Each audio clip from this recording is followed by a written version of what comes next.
Guys, JavaScript from scratch की series में खुश आमदीद। तो इस सीरीज़ की इस वीडियो में हम लूप्स पर बात करेंगे। लूप डिफरेंट प्रोग्रामिंग लैंग्वेजेस के अंदर हम यूज़ करते हैं। लूप दरअसल किसी भी ब्लॉक ऑफ कोड को किसी स्पेसिफिक कंडीशन के फॉल्स होने तक नंबर ऑफ़ टाइम एग्जीक्यूट करने के लिए हम यूज़ करते हैं। यानी हमारे पास अगर कोई ब्लॉक ऑफ कोड है और हम चाहते हैं कि उसे हम number of times repeatedly execute करें किसी स्पेसिफिक कंडीशन के फॉल्स होने तक, तो उसके लिए हम लूप्स का यूज़ करते हैं। तो जावास्क्रिप्ट में हमारे पास 3 टाइप के लूप्स मौजूद हैं, जिनमें सबसे फर्स्ट पे फॉर लूप है, सेकंड वाइल और थर्ड डू वाइल लूप है। तो इनको हम तीनों को देखते हैं। सबसे पहले हमारे पास फॉर लूप है। तो फॉर लूप का जो सिंटैक्स है वो थोड़ा सा डिफरेंट है। हम फॉर कीवर्ड यूज़ करते हैं, देन हम वेरिएबल डिक्लेयर करते हैं सबसे पहले, लाइक var i इक्वल्स 0, जिसकी इनिशियल वैल्यू मैंने 0 रखी, और फिर हम सेमी कॉलन लगा देंगे। इसी तरह दूसरे स्टेप में आपके पास आता है कंडीशन, कि जब तक ये कंडीशन ट्रू रहेगी तब तक आपका जो ब्लॉक ऑफ कोड होगा वो एग्जीक्यूट होता रहेगा। तो हम यहाँ पे जो है लिखेंगे i is for example less than, जब तक i जो है वो कम है फॉर एग्ज़ाम्पल 5 से, तो आप i को प्लस प्लस करते रहें। तो फर्स्ट स्टेप जो आपके पास है वो वेरिएबल डिक्लेरेशन का है, और दूसरा स्टेप कंडीशन आपने दी कि भाई जब तक i जो है इज़ लेस दैन 5 है, और थर्ड स्टेप में आपने i को इंक्रीमेंट किया, मीन्स उसमें 1 ऐड होता रहेगा। तो जब ये लूप चलेगा तो सबसे पहले i की वैल्यू 0 होगी, देन ये चेक करेगा कि अगर 5 से कम है देन प्लस करें, तो प्लस करेगा, उसमें एक ऐड हो जाएगा, तो i की वैल्यू 1 हो जाएगी। अगेन चेकिंग होगी, 1 इज़ लेस दैन 5, फिर 1 ऐड होगा तो हो जाएगा 2, फिर 2 इज़ लेस दैन 5। तो जब तक ये 5 से कम रहेगा तब तक यहाँ जो आपके पास कोड आएगा इस ब्लॉक में वो एग्जीक्यूट होता रहेगा। तो फॉर एग्ज़ाम्पल मैं कंसोल लॉग करवा देता हूँ i को, इसको सेव करते हैं। तो आपके पास यहाँ जो आउटपुट आ रहा है वो 0 से स्टार्ट होके 4 तक आ रहा है। सो 0 1 2 3 एंड 4। तो इनिशियल वैल्यू 0 थी, इसने देखा 5 से कम है, उसमें एक ऐड किया, 1 हो गया यहाँ पे, और कंसोल लॉग हो गया। इसी तरह सेकंड टाइम जब भी आया तो i की वैल्यू 1 हो चुकी थी जो कि 5 से कम है, अगेन प्लस प्लस किया, ये प्लस प्लस करता रहा। जब 4 तक पहुंचा तो 4 तक इसने एग्जीक्यूशन की। उसके बाद जब ये 5 पे जाएगा तो जाहिर सी बात है 5 इज़ नॉट लेस देन 5, तो वहाँ आपका लूप ब्रेक कर जाएगा। तो इसी तरह ये हम वाइल लूप पे भी काम कर सकते हैं। वाइल के लिए हम क्या करेंगे, इसका सिंटैक्स थोड़ा सा डिफरेंट है। इसको मैं कमेंट कर देता हूँ इस लाइन को।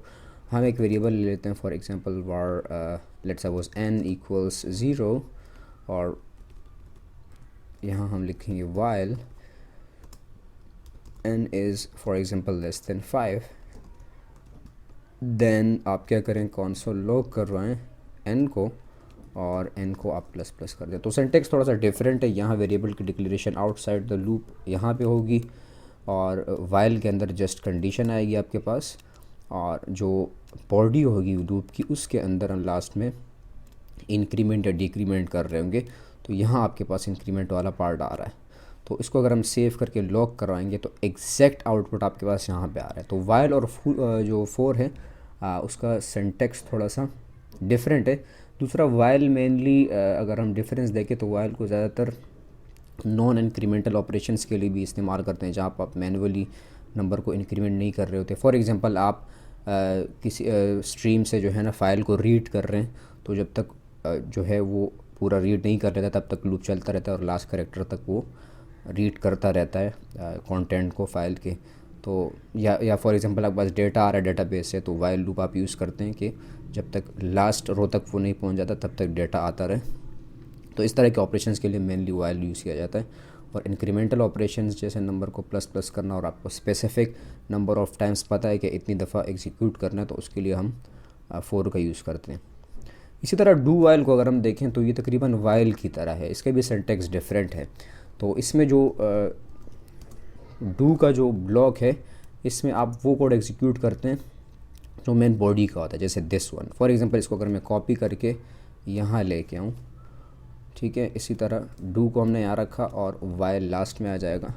तो कंडीशन इसमें अनलाइक दूसरे वाइल या फोर की तरह कंडीशन इसमें इसकी लास्ट में आएगी। तो वाइल में हम कहेंगे, अच्छा यहाँ इस लाइन को फ़िलहाल मुझे कमेंट करना होगा, और यहाँ पे आके एक वेरिएबल में बनाऊँगा, for example var x equals 0, और यहाँ इसको हम रिप्लेस कर देते हैं x के साथ, और x की कंडीशन में देंगे if x is for example less than 10, तो आप क्या करें, एग्जीक्यूट करते रहें इसको।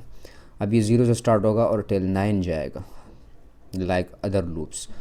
तो अच्छा, अब डू वाइल और वाइल में एक मेन जो बड़ा मेजर डिफरेंस है वो क्या है, वो ये है, जैसे फॉर एग्ज़ाम्पल अगर मैं अब ये यहाँ कंडीशन देख रहा है कि अगर x की वैल्यू जो है वो लेस दैन 10 हो, तो तब तक आप एग्जीक्यूट करते रहें, यानी जब तक वो 10 से कम रहता है आपने इस ब्लॉक ऑफ कोड को जो कर्ली ब्रेसेस के अंदर आ रहा है एग्जीक्यूट करते रहना है।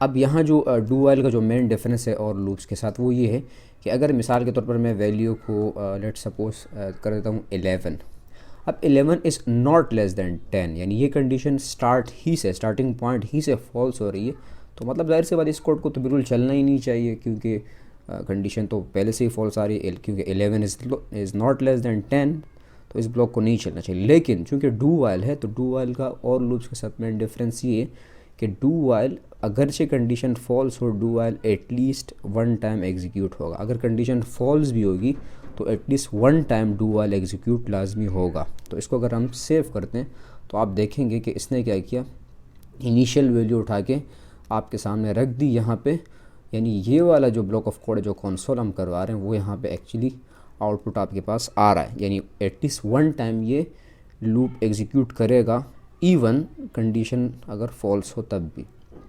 तो ये मेन डिफरेंस है। अच्छा, इसी तरह हम लूप्स को जो है ना ब्रेकिंग वगैरह भी लूप्स की कर सकते हैं मैनुअली। जैसे सपोज़ करें इसको हम फ़िलहाल कमेंट कर देते हैं और अगेन हम आ जाते हैं अपने फोर लूप के अंदर। तो फोर को अगर हम देखें तो हमारे पास ये 4 तक एग्जीक्यूट होके आ रहा है।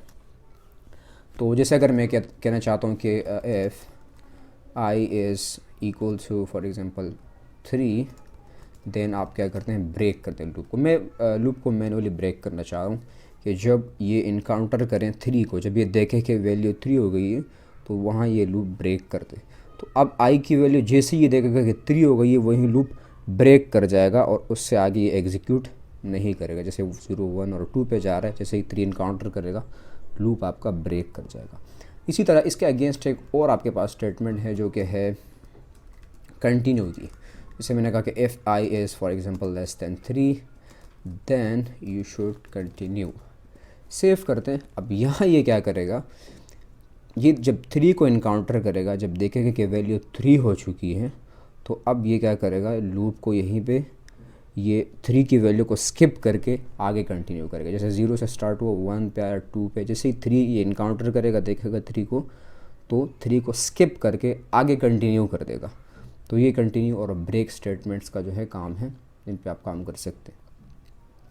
इसी तरह लूप्स का जो मेन रोल होता है वो एक्चुअली, इसको कमेंट कर देते हैं हम लूप्स को यूज़ कर सकते हैं मल्टीपल पर्पसेस के लिए। जैसे सपोज़ करें हमारे पास यहाँ अगर कोई एरे आ रही है, लेट सपोज यूज़र्स के नाम से हम अगर कोई एरे बनाते हैं, जैसे कि मिसाल के तौर पर जॉन, सैरा एंड स्मिथ, तो ये हमारे पास एक एरे है जिसमें 3 हमारे पास यूज़र्स मौजूद है, John, Sarah and Smith, comma separated. अब हम चाहते हैं कि हम एक एक वैल्यू को रीड करें। तो तरीका तो ये, जैसे अगर मैं कंसोल लॉग करवाता हूँ तो मैं लिखूँगा यूज़र्स एंड देन ये स्क्वायर ब्रैकेट्स और 0 मीन्स कि फ़र्स्ट आइटम जो होगा, जो कि जॉन है, वो आपके पास यहाँ पे आउटपुट होके आ जाएगा। तो इंडेक्स आप स्पेसिफाई करते हैं। इस तरह 1 देंगे तो सैरा एंड 2 देंगे तो स्मिथ आपके पास यहाँ पे आउटपुट में आ रहा होगा, विच इज़ करेक्ट। लेकिन मैं चाहता हूँ कि तमाम रिकॉर्ड्स 1 बाय 1 में शो करवाऊँ। लेट सपोज़ कर लें ये डेटा आपके पास डेटाबेस से आ रहा है और यूज़र्स की तादाद लेट सपोज़ करें 1000 है, 2000 है, वी आर नॉट श्योर कि कितनी है, हमें उसका पता नहीं है। तो उस टाइम फिर आप क्या करेंगे, इंडेक्स आप स्पेसिफाई ऑब्वियसली नहीं कर सकते क्योंकि आप श्योर नहीं है इंडेक्स के बारे में, और एक एक का इंडेक्स स्पेसिफाई करना तकरीबन इम्पॉसिबल है। तो उसके लिए हम लूप्स का यूज़ कर सकते हैं। तो लूप में जैसे फॉर लूप लेता हूँ और मैं लिखूँगा var i इक्वल्स 0 और यहाँ भी लिखूँगा। अब कंडीशन हम मतलब इस लूप को कब तक चला रहा है, हम इस तरह नहीं कर सकते कि i इज़ लेस दैन 3 और 2। जैसे सपोज़ करें इसकी लेंथ कितनी है, 1, 2, 3, तो अगर मैं हार्ड कोड करके लिखता हूँ कि आई इज़ लेस देन 3, जब तक ये 3 से कम रहेगा तो तब तक आपने लूप को एग्जीक्यूट करना है। लेकिन ये मैं नहीं कर सकता क्योंकि हम श्योर नहीं है कि इस अब अभी तो हमें पता है कि इसकी लेंथ 3 है, लेकिन कल को अगर आप डेटाबेस से डाटा मंगवा रहे हैं, किसी थर्ड पार्टी एपीआई से आ रहे हैं, तो आप श्योर नहीं होंगे कि एक्चुअल लेंथ कितनी है डेटा की, तो हार्ड कोड आप नहीं कर सकते। तो हमें क्या करना होगा, यहाँ पे हम लिखेंगे यूज़र्स डॉट लेंथ। लेंथ एक प्रॉपर्टी है जो एरे की लेंथ मालूम करती है कि उसके अंदर कितने आइटम्स हैं। तो यूज़र्स की लेंथ जो होगी, जाहिर सी बात है, यूज़र्स डॉट लेंथ से रिटर्न आपके पास क्या होगा, यूज़र्स डॉट लेंथ से जो चीज़ आपके पास रिटर्न होगी वो होगी 3, क्योंकि इसके अंदर कितने आपके पास आइटम्स हैं, 1 2 3। तो इसका मतलब यहाँ क्या आ जाएगा, एक्चुअली बिहाइंड द सीन 3 आ जाएगा। आई को हम प्लस प्लस कर देंगे और बॉडी में आएंगे। अब मैं कंसोल लॉग करवाता हूँ थोड़ा सा क्लियर रखने के लिए, इसको नेक्स्ट लाइन पे मूव करते हैं। मैं लिखूँगा यूज़र्स, अच्छा अब यहाँ हम 0 1 हार्ड कोड करके नहीं स्पेसिफाई करेंगे, बल्कि इसको हम आई जो वेरिएबल आ रहा है जो कि इंक्रीमेंट हो रहा है वो स्पेसिफाई कर देंगे। तो जैसे ही मैं सेव करूँगा, अब आपके पास तीनों आइटम्स आ रहे हैं, जॉन सरस। अब ये कैसे पॉसिबल हो रहा है, हमने आई की इनिशियल वैल्यू 0 रखी और हमने इसे कहा कि जब तक आई की वैल्यू यूज़र्स की लेंथ से कम है, तो लेंथ कितनी है 3, इट मीन्स यहाँ क्या आ जाएगा 3। तो जब तक आई 3 से कम होगा ये 1 प्लस करेगा, शुरू में वैल्यू आपके पास 0 आएगी, तो आई यहाँ पे आ रहा है मतलब यहाँ 0 आ जाएगा। फिर उसमें सेकेंड टाइम इंक्रीमेंट करेगा ये, तो यहाँ पे आई की वैल्यू 1 हो जाएगी, तो यहाँ क्या आ जाएगा 1। तो सेरा का जो आपके पास है यूज़र है, नेम है, वो एक्सेस हो गया आ जाएगा। एंड देन इंक्रीमेंट होगा तो 2 हो जाएगा, तो यहाँ पे आपके पास आई की जगह 2 आ जाएगा, जो कि सेकंड इंडेक्स पे आपके पास क्या 2 इंडेक्स पे आपके पास स्मिथ है, तो स्मिथ एक्सेस होकर आपके पास आ जाएगा। और ये 3 पे जाएगा ही नहीं, क्योंकि जब ये देखेगा कि अब लेंथ ये आगे बढ़ रहा है, 3 तक जा रहा है, तो यहीं पे लूप क्या हो जाएगा, ब्रेक कर जाएगा और आपके सारे एलिमेंट्स यहाँ पे शो हो के आपके पास आ रहे हैं। तो लूप्स का आप इस तरह से भी जो है यूज़ कर सकते हैं। तो इंशाल्लाह फिर नेक्स्ट वीडियो में आपसे मिलते हैं।